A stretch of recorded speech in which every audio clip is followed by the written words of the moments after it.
Assalamualaikum warahmatullahi wabarakatuh. Salam jumpa kembali untuk seluruh sahabat-sahabat YouTuber, sahabat media, serta para pemirsa dan seluruh para pendengar, para penggemar di seluruh tanah air Indonesia, di Jagakarsa, Jakarta Selatan dan sekitarnya. Di sini saya pribadi, Bung Jepri, selaku pembawa acara Radio RS yang ada di channel Sadam, mengudara kembali untuk Anda dalam acara Tanya Jawab seputar dunia lain. Masih edisi bulan Syawal bertema religi. Kami akan melanjutkan dengan penjelasan masih seputar tasawuf. Mudah-mudahan untuk seluruh para pendengar, para penggemar yang telah mengikuti acara ini, mohon disimak baik-baik selanjutnya supaya kita tidak salah mengerti ya. Namun apabila ada yang terlewati, Anda bisa mencari di mana adanya video-video yang ada yang berhubungan dengan tasawuf. Kembali kepada saya pribadi, akan melanjutkan membacakan salah satu atensi yang bernama Saudari Aryani. Ini Saudara Aryani Panggabean ya. Posisi masih di kota Jakarta. Saya panggil Royani aja ya. Panggabean ini nggak usah, ini mungkin embel-embel dari keturunan ya, mungkin orang tua ya. Saudara Royani. Lebih awalnya saya akan bacakan. Assalamualaikum warahmatullahi wabarakatuh. Salam jumpa Bung Jepri, salam senggol-senggol, salam kenal ya Bung Jepri. Mohon maaf lahir dan batin, masih sawalan Bung Jepri ya. Saya juga sudah beberapa kali mengikuti Anda mengenai tasawuf Bung Jepri. Saya senang sekali. Sebetulnya saya lagi mencari riwayat ini. Alhasil alhamdulillah Bung Jepri, tanpa sengaja saya mendapatkan ternyata di Ayah Sadam ada di channelnya. Jadi saya menunggu berikutnya Bung Jepri. Ini kebetulan saya mau bertanya beberapa prakata Bung Jepri, melanjutkan yang tempo hari Saudari Haja Yani kali kalau nggak salah di Tegal Bung Jepri ya. Ini mirip namanya mas saya, cuma saya bedanya Royani. Kembali kepada pertanyaan saya Bung Jepri, saya mau lanjutkan juga. Mohon dijelaskan dengan yang namanya nafsu kamila Bung Jepri. Hanya itu saja karena riwayatnya ini akan agak panjang Bung Jepri, nggak mungkin selesai sekian waktu ya Bung Jepri, karena saya tahu juga durasi Anda hanya terbatas sesuai dengan apa yang harus ditayangkan begitu Bung Jepri ya. Kembali lagi terima kasih atas dimotnya atensi saya Bung Jepri. Mudah-mudahan channel Ayah Sadam tetap jaya mengudara Bung Jepri, karena ini sangat membantu juga. Apa yang dikatakan bagian orang banyak mengatakan demikian, saya juga sama. Semoga Anda bersama kru di mana adanya Radio RS yang ada tetap dalam keadaan sehat walafiat Bung Jepri. Terima kasih. Wassalam. Waalaikumsalam warahmatullahi wabarakatuh. Untuk Saudara Royani yang ada di kota Jakarta ya. Terima kasih atas bergabungnya Anda di mana adanya Radio RS yang ada di channel Sadam, dan mohon maaf lahir dan batin. Untuk Anda, semoga Anda bersama keluarga tetap dalam lindungan Allah Subhanahu wa taala. Termasuk untuk sahabat-sahabat YouTuber, sahabat media, dan seluruh para pendengar, para penggemar di seluruh tanah air Indonesia maupun di luar negeri sana. Semoga senantiasa kita tetap dalam lindungan Allah Subhanahu wa taala. Kembali kepada pertanyaan Saudari Royani yang ada di Jakarta tentang masalah kelanjutan tasawuf ya. Di sini Anda bertanya tentang nafsu kamila. Memang betul ini kelanjutannya yang belum saya uraikan. Mohon disimak baik-baik, terutama yang sudah menunggu lama menunggu kelanjutannya ya. Kebetulan ini saatnya sholat asar, tidak masalah mendengarkan azan ya. Kembali kepada Saudara Royani. Ini yang terakhir ya, nafsu kamila. Untuk mencapai nafsu kamila ini sudah tentu orang harus melalui lebih dahulu proses perjalanan nafsu satu persatu, yang dimulai dari nafsu amarah, nafsu lawama, dan seterusnya sampai nafsu mardia sebagaimana yang telah disebutkan di atas. Di sini memang tidak mudah untuk mencapai martabat nafsu. Ini harus mempunyai semangat yang tinggi dan berani menempuh jalan yang sulit dan sukar Syekh Abdul Qadir Al-Jailani misalnya selama 30 tahun lebih ia merintis dan menempuh jalan ini, mencapai makom nafsu kamilah ini, tetapi dalam menempuh jalan ini tidak sama bagi setiap orang lain. Orang lainnya pula perjalanannya ada yang menempuh dalam waktu yang singkat dan ada pula yang lama. Nafsu kamilah ini adalah martabat nafsu yang tertinggi dan teristimewa dari makom wali-wali yang lain, karena ia dapat menghimpunkan antara batin dengan lahir atau antara hakikat dengan syariat, karena ia dinamakan makom atau baka billah atau kamil, mukammal atau insanul kamil. Jelasnya ruh atau hatinya kekal dengan Allah, tetapi zahir tubuh kasarnya bersama-sama dalam pergaulan masyarakat, menjadi pemimpin pembina masyarakat di arah jalan yang diridhoi Allah. Sebagaimana yang terdapat pada diri khalifah-khalifah khulafaur atau rasyidin pada zamannya, hati mereka kekal dengan Allah baik waktu tidur maupun jaga, karena mereka dapat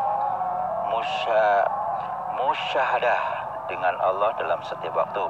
Jadi jelaslah bahwa makom atau baka billah ini tidak dapat dinilai dengan kebendaan berbentuk apa saja di alam ini, meskipun dengan harga emas sebesar dunia ini.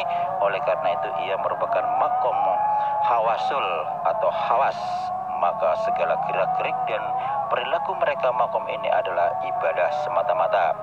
Para rasul, para nabi dan para wali yang besar adalah terdiri dari golongan makom billah atau makom nafsu kamil ini belaka, tetapi derajat rasul lebih tinggi dari nabi, karena rasul mempunyai makom risalah dan makom nubuah.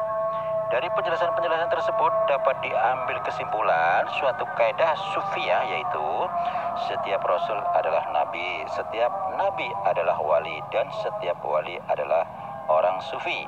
Jadi rasul itu adalah orang sufi lagi, wali lagi, nabi, dan tak dapat dikatakan nabi kalau tidak wali, dan tak dapat pula dikatakan wali kalau tidak orang sufi. Dengan demikian maka rasul itu meskilah orang sufi menurut pengertian bahwa rasul itu adalah benar-benar berhati kerohanian yang sufiah. Apabila seseorang telah mencapai martabat nafsu kamilah, berarti dia dapat menguasai seluruh makom-makom suci dan terpuji seperti telah terangkan terdahulu. Maka perjalanan nafsu ini adalah dengan Allah semata-mata, yaitu terasa dalam kenyataan hatinya, perasaan-perasaan hakikat dengan kodrat, irodat, dan dengan kuatuliyah. Saya ulang lagi, dan dengan kuatullah dan haulullah semata-mata. Martabat nafsu inilah setinggi-tinggi makom yang disebut makom baka billah, dan tidak ada lagi yang lebih tinggi daripada makom baka billah ini. Makom ini disebut juga makom tauhid zat, di mana padanya kesudahan musyahadah orang yang arif billah atau wali. Apabila tercapai makom tauhid zat ini, maka panalah sekalian zat yang baru ini dalam zat Allah yang esa. Kesimpulan dari makom-makom ini terbagi atas dua bagian besar. Yang pertama makom fana atau makom tinggi, yang kedua makom baka atau sama dengan makom teristimewa. Dan dari makom fana dan makom baka ini masing-masingnya mempunyai 4 derajat. Yang pertama tauhid afal sama dengan rendah, yang kedua tauhid asma sama dengan tinggi, yang ketiga tauhid sifat sama dengan tertinggi, yang keempat tauhid zat sama dengan teristimewa. Perbedaan antara makom fana dan makom baka adalah sebagai berikut. Makom fana ialah tidak sadar diri bila terdapat syuhud, dan dia hanya sadar kepada Allah saja. Tetapi bila dia telah sadar diri, maka hatinya tiada kekal dengan Allah. Yang kedua, makom baka ialah makom yang menyadari diri seperti orang-orang biasa, sedangkan dia dalam keadaan syuhud dan hatinya senantiasa kekal dengan Allah, walaupun dia bergaul dengan masyarakat, berbicara dengan orang banyak, ataupun berpikir kepada suatu hal. Pendek kata, makom baka ini ialah makom orang kekal dalam kesadaran dua alam, alam lahir dan alam batin. Ilmu pengetahuan mereka, makom baka ini adalah diambil dari dua para kata. Suhudul wahdati fil kasroh, padang atau syuhud yang satu pada yang banyak. Maksudnya ialah ternyata dalam sauk hati mereka dan syuhud mereka bahwa Tuhan yang Maha Esa itulah yang memerintah dalam alam yang banyak ini, yakni sekalian alam makhluk ini mempunyai tanda-tanda sifat ketuhanan yang Maha Esa. Syuhudul kasroti fil wahdah, padang atau syuhud yang banyak pada yang satu atau pada Allah.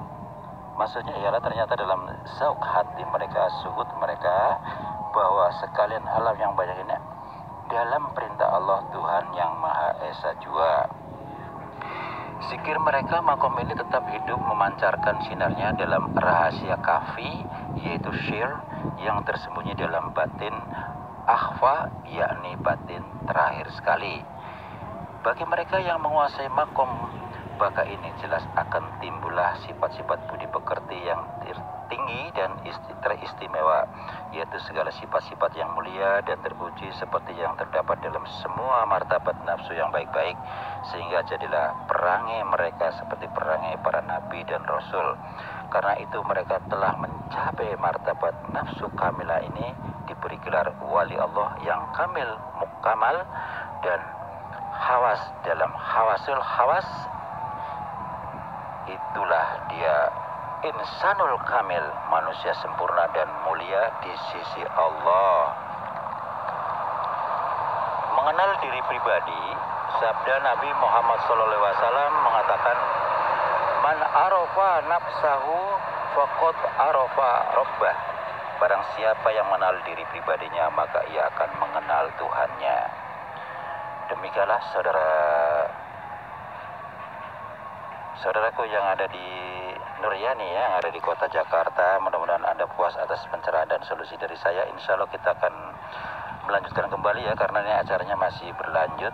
Karena kalau kita uraikan memang panjang, karena durasinya cukup panjang, karena waktu kami diberikan hanya cuma 10 menit lebih. Insya Allah kita akan melanjutkan kembali di periode berikutnya, di waktu yang sama, apabila ada lanjutan-lanjutan pertanyaan yang sama tentang tasawuf ya. Mudah-mudahan Anda yang mengikuti harap menyimak terus hingga sampai selesai ya. Demikianlah saudara pendengar yang berbahagia, termasuk yang bersangkutan yaitu Nuryani atau siapa saja yang kebetulan mengikuti. Mudah-mudahan dapat menambah ilmu buat kita semua, karena di sini kita wajib ya mengetahui adanya riwayat tasawuf dan zikir, keuntungan maupun kerugiannya, di mana Anda akan mengetahui adanya. Semoga bermanfaat.